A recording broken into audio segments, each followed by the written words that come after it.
లోపలికి వచ్చేసాం. ఫ్యాక్టరీలో లోపల ఉన్నాం. ఇది వచ్చి జ్వారీ సిమెంట్ ఫ్యాక్టరీ ఎరుగుంటలో ఉన్నాం. ప్రస్తుతానికి లోడింగ్ పెట్టి ఉన్నాం. ఇప్పుడు లోపలికి వచ్చాం. మనము లోడ్ అవుతుంది మన వెహికల్.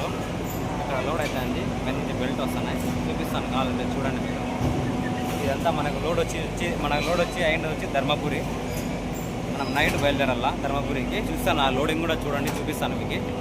మనకి పైనుంచి బిల్డ్ నుంచి మనకి బండ్లో పడతా ఉంటాయి. జస్ట్ వాళ్ళు వచ్చి ఏం చేస్తారంటే మన బ్యాగులు వచ్చి సమాంతరంగా మెరుస్తూ ఉంటారు, అంతేగాని అంతకుమించి వాళ్ళు ఏమి ఇబ్బంది పడరు.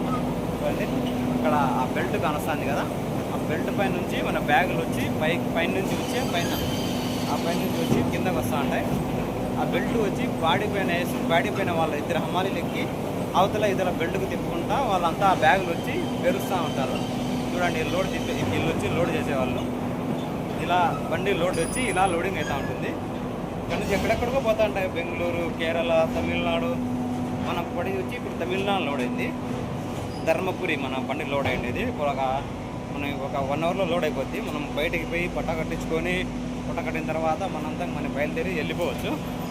మనకి ఇప్పుడు ఇంకా ఆఫీస్ కాడికి పోయి డిఎల్ పట్టేది ఉంది. డిఎల్ పట్టేసి మనం వెళ్ళిపోవాలా. ధర్మపురి మనకి రేపు మార్నింగ్ అన్లోడ్ అంట. రేపు మార్నింగ్ లోపల మనం వెళ్ళిపోతే ఇక్కడ ఇది మన బండి లోడ్ అయ్యే పరిస్థితి. ఇప్పుడు ఇక్కడ చాలా వెహికల్స్ లోడ్ అవుతున్నాయి కదా, ఇవన్నీ లోడ్ అయ్యేవి. ఇవన్నీ ఇది మన బండి.